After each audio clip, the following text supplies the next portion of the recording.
ओम शांति। आज 4 दिसंबर 2020 के साकार महावाक्य हैं। आज बाबा ऊंच पद प्राप्त करने की विधि बताते हुए बोले, मीठे बच्चे, बेहद का बाबा आया हुआ है। तुम बच्चों का ज्ञान से श्रृंगार करने, ऊंच पद पाना है तो सदा श्रृंगारे हुए रहो।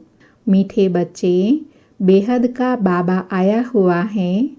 तुम बच्चों का ज्ञान से श्रृंगार करने, ऊंच पद पाना है तो सदा श्रृंगारे हुए रहो।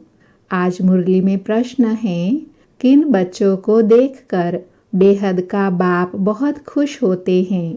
तो बाबा ने उत्तर दिया, जो बच्चे सर्विस के लिए एवर रेडी रहते हैं, अलौकिक और पारलौकिक दोनों बाप को पूरा फॉलो करते हैं, ज्ञान योग से आत्मा को श्रृंगारते हैं, पतितों को पावन बनाने की सेवा करते हैं। ऐसे बच्चों को देखकर बेहद के बाप को बहुत खुशी होती है। बाप की चाहना है मेरे बच्चे मेहनत कर ऊंच पद पाए। ओम शांति। रूहानी बाप रूहानी बच्चों प्रति कहते हैं, मीठे मीठे बच्चों, जैसे लौकिक बाप को बच्चे प्यारे लगते हैं, वैसे बेहद के बाप को भी बेहद के बच्चे प्यारे लगते हैं। बाप बच्चों को शिक्षा सावधानी देते हैं कि बच्चे ऊंच पद पाए। यही बाप की चाहना होती है, तो बेहद के बाप की भी यही इच्छा रहती है। बच्चों को ज्ञान और योग के गहनों से श्रृंगारते हैं। तुमको दोनों बाप बहुत अच्छी रीति श्रृंगारते हैं कि बच्चे ऊंच पद पाए। अलौकिक बाप अर्थात ब्रह्मा बाबा भी खुश होते हैं, तो पारलौकिक बाप शिव बाबा भी खुश होते हैं। जो अच्छी रीति पुरुषार्थ करते हैं, उन्हों को देखकर गाया भी जाता है, फॉलो फादर। तो दोनों को फॉलो करना है। एक है रूहानी बाप शिव बाबा, दूसरा फिर यह है अलौकिक फादर ब्रह्मा बाबा। तो पुरुषार्थ कर ऊंच पद पाना है। तुम जब भट्टी में थे तो सबका ताज सहित फोटो निकाला गया था। बाप ने तो समझाया है, लाइट का ताज कोई होता नहीं, यह एक निशानी है पवित्रता की, जो सबको देते हैं। ऐसे नहीं कोई सफ़ेद लाइट का ताज होता है, यह पवित्रता की निशानी समझाई जाती है। पहले पहले तुम रहते हो सतयुग में, बाबा याद दिला रहे हैं, तुम ही थे ना। बाप भी कहते हैं, आत्माएं और परमात्मा अलग रहे बहुकाल। सुंदर मेला लग गया जब सतगुरु मिले दलाल संगम पर। तुम बच्चे ही पहले पहले आते हो, फिर पहले पहले तुमको ही जाना है। मुक्ति धाम के गेट्स भी तुमको खोलने हैं। तुम बच्चों को बाप श्रृंगारते हैं। पियर घर में वनवाह में रहते हैं, अर्थात साधारण रहते हैं। इस समय तुमको भी साधारण रहना है, न ऊंच न नीच। बाप भी कहते हैं, साधारण तन में प्रवेश करता हूँ। कोई भी देहधारी को भगवान कह नहीं सकते। मनुष्य मनुष्य की सद्गति नहीं कर सकते, सद्गति तो गुरु ही करते हैं। मनुष्य 60 वर्ष के बाद वानप्रस्थ लेते हैं, फिर गुरु करते हैं। यह भी रस्म अभी की है, जो फिर भक्ति मार्ग में चलती हैं। आजकल तो छोटे बच्चों को भी गुरु करा देते हैं। भल वानप्रस्थ अवस्था नहीं है, परंतु अचानक मौत तो आ जाता है ना, इसीलिए बच्चों को भी गुरु करा देते हैं। जैसे बाप कहते हैं, तुम सभी आत्माएं हो, हक है वर्षा पाने का। वह कह देते हैं, गुरु बिगर ठौर नहीं पाएंगे, अर्थात ब्रह्म में लीन नहीं होंगे। तुमको भी लीन नहीं होना है। यह भक्ति मार्ग के अक्षर हैं। आत्मा तो स्टार मिसल बिंदी है, बाप भी बिंदी ही है। उस बिंदी को ही ज्ञान का सागर कहा जाता है। तुम भी छोटी आत्मा हो, उसमें सारा ज्ञान भरा हुआ है। तुम फुल नॉलेज लेते हो, पास विद ऑनर होते हैं ना। ऐसे नहीं कि शिवलिंग कोई बड़ा है, जितनी बड़ी आत्मा है उतना ही परमात्मा है। आत्मा परमधाम से आती है पाइट बजाने। बाप कहते हैं मैं भी वहाँ से आता हूँ, परंतु मुझे अपना शरीर नहीं है। मैं रूप भी हूँ, बसंत भी हूँ। परम आत्मा रूप है, उनमें सारा ज्ञान भरा हुआ है। ज्ञान की वर्षा बरसाते हैं तो सभी मनुष्य पाप आत्मा से पुण्य आत्मा बन जाते हैं। बाप गति सदगति दोनों देते हैं। तुम सदगति में जाते हो, बाकी सब गति में अर्थात अपने घर परम धाम जाते हैं। वह है स्वीट होम। आत्मा ही इन कानों द्वारा सुनती है। अब बाप कहते हैं मीठे मीठे सिकिलते बच्चों, वापस जाना है, उसके लिए पवित्र जरूर बनना है। पवित्र बनने बगैर कोई भी वापस जा न सके। मैं सबको ले जाने आया हूँ। आत्माओं को शिव की बारात कहते हैं। अब शिव बाबा शिवालय की स्थापना कर रहे हैं। फिर रावण आकर वैश्यालय स्थापन करते हैं।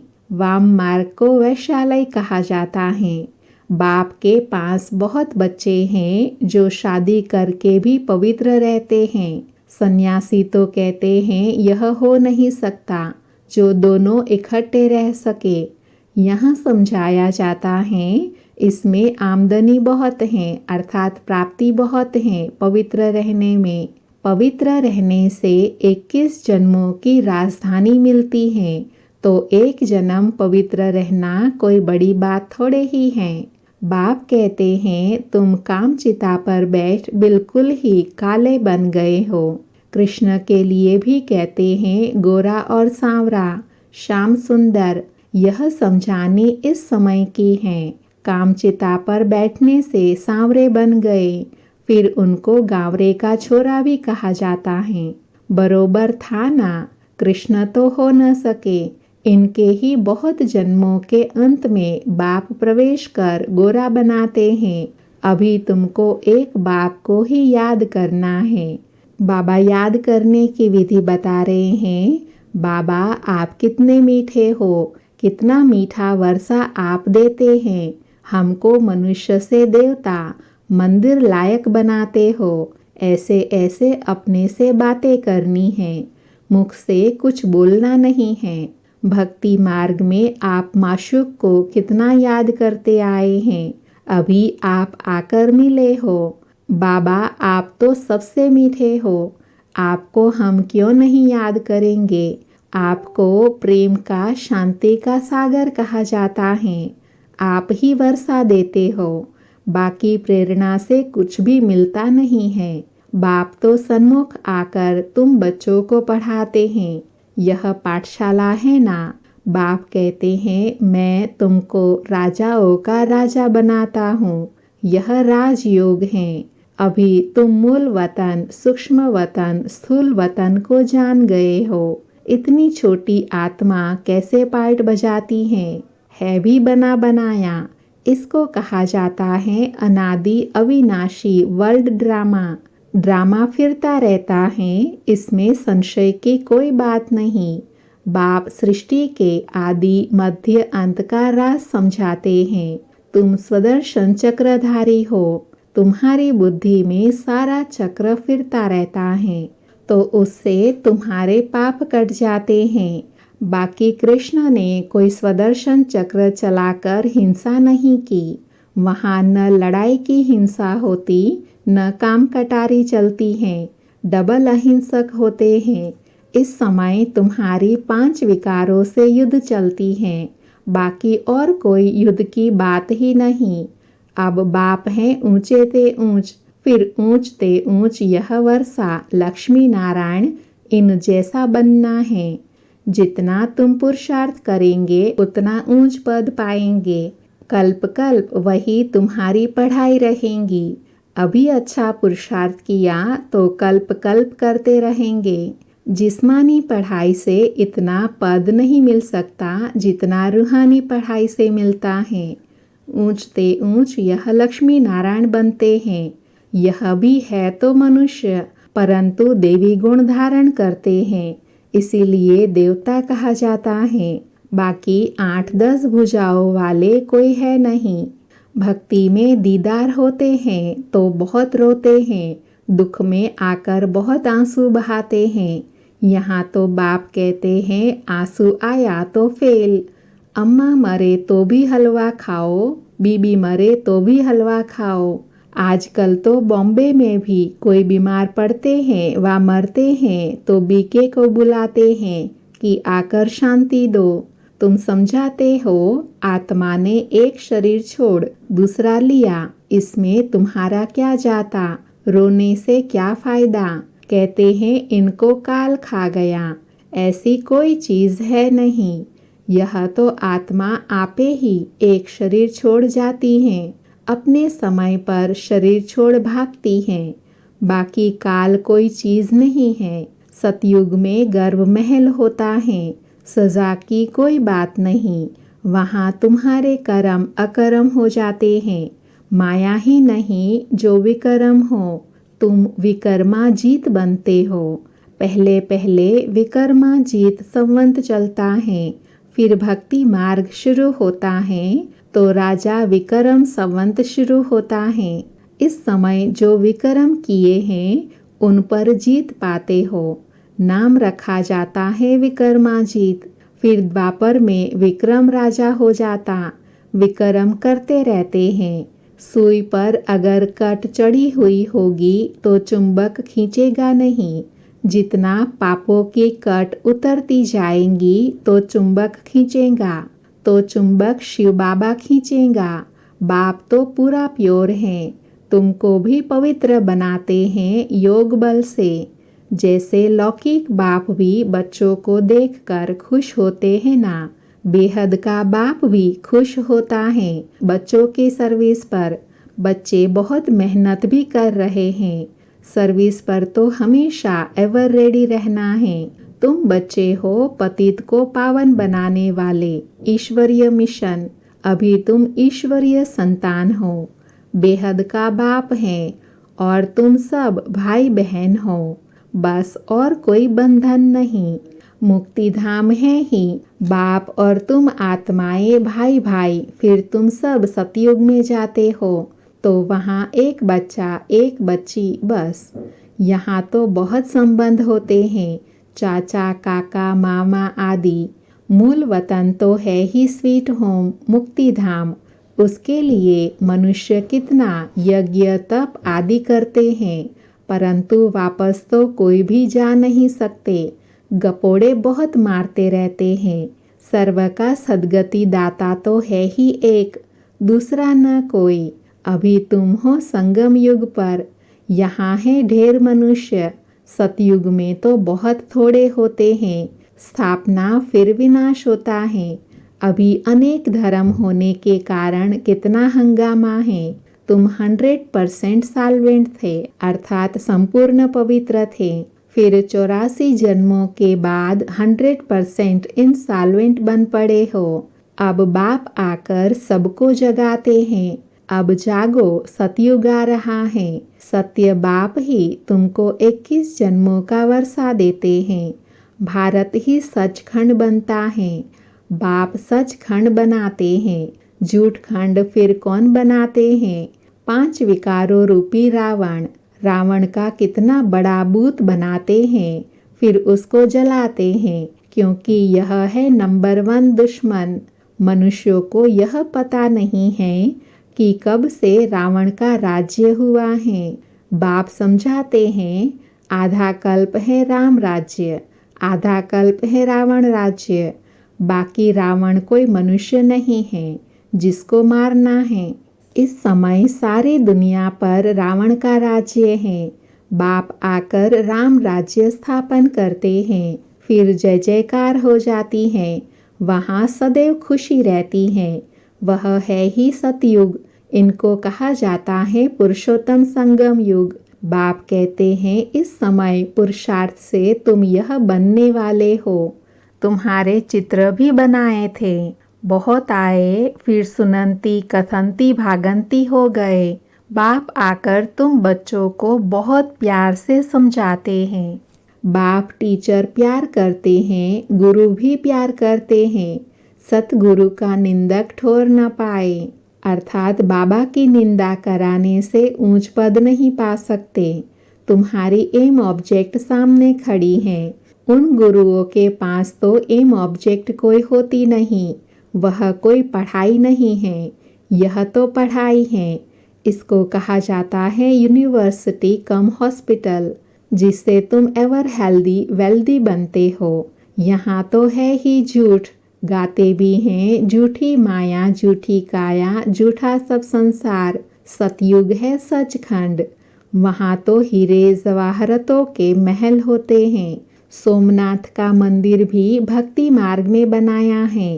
कितना धन था जो मुसलमानों ने आकर लूटा। बड़ी बड़ी मस्जिदें बनाई। बाप कितना कारुण का खजाना देते हैं। शुरू से ही तुमको सब साक्षात्कार कराते हैं।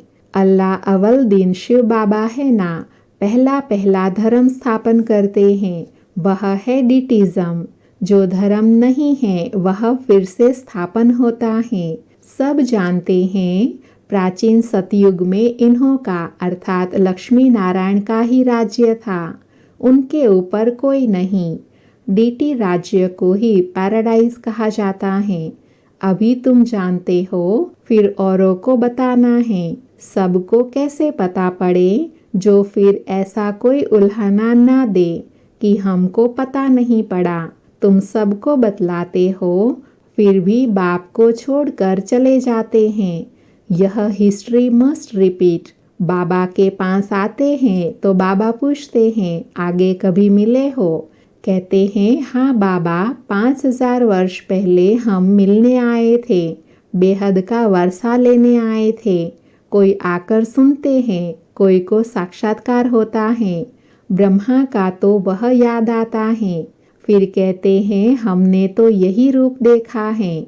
बाप भी बच्चों को देख खुश होते हैं। तुम्हारी अविनाशी ज्ञान रत्नों से जोली भरती है ना, यह पढ़ाई है। 7 दिन का कोर्स लेकर फिर भल कहाँ भी रहे मुरली के आधार पर चल सकते हो। 7 दिन में इतना समझाएंगे जो फिर मुरली को समझ सकेंगे। बाप तो बच्चों को सब राज अच्छी रीति समझाते रहते हैं। अच्छा, मीठे मीठे सिकिलधे बच्चों प्रति माता पिता बाप दादा का याद प्यार और गुड मॉर्निंग।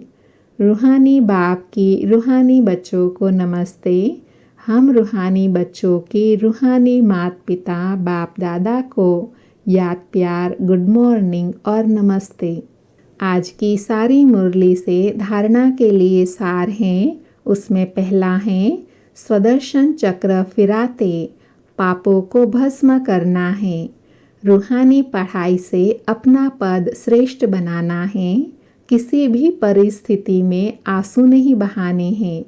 दूसरा है यह वानप्रस्थ अवस्था में रहने का समय है, इसलिए वनवाह में बहुत साधारण रहना है, न बहुत ऊंच न बहुत नीच। वापस जाने के लिए आत्मा को संपूर्ण पावन बनना है।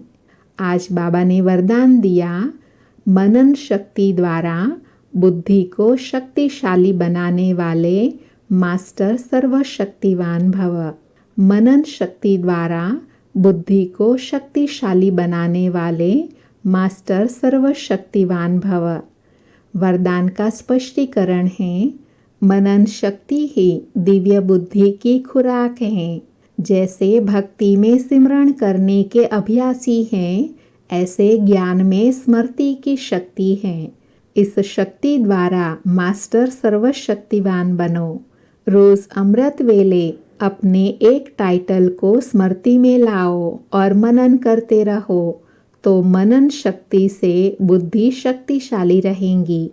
शक्तिशाली बुद्धि के ऊपर माया का वार नहीं हो सकता, परवश नहीं हो सकते, क्योंकि माया सबसे पहले व्यर्थ संकल्प रूपी बाण द्वारा दिव्य बुद्धि को ही कमज़ोर बनाती है। इस कमज़ोरी से बचने का साधन ही है मनन शक्ति। आज का स्लोगन है, आज्ञाकारी बच्चे ही दुआओं के पात्र हैं। दुआओं का प्रभाव दिल को सदा संतुष्ट रखता है। आज्ञाकारी बच्चे ही दुआओं के पात्र हैं। दुआओं का प्रभाव दिल को सदा संतुष्ट रखता है। अच्छा, ओम शांति। आज के बाबा के महावाक्यों से जो बाबा ने विशेष धारणा व नशे के लिए बात बताई वो नीचे कमेंट बॉक्स में ज़रूर लिखें।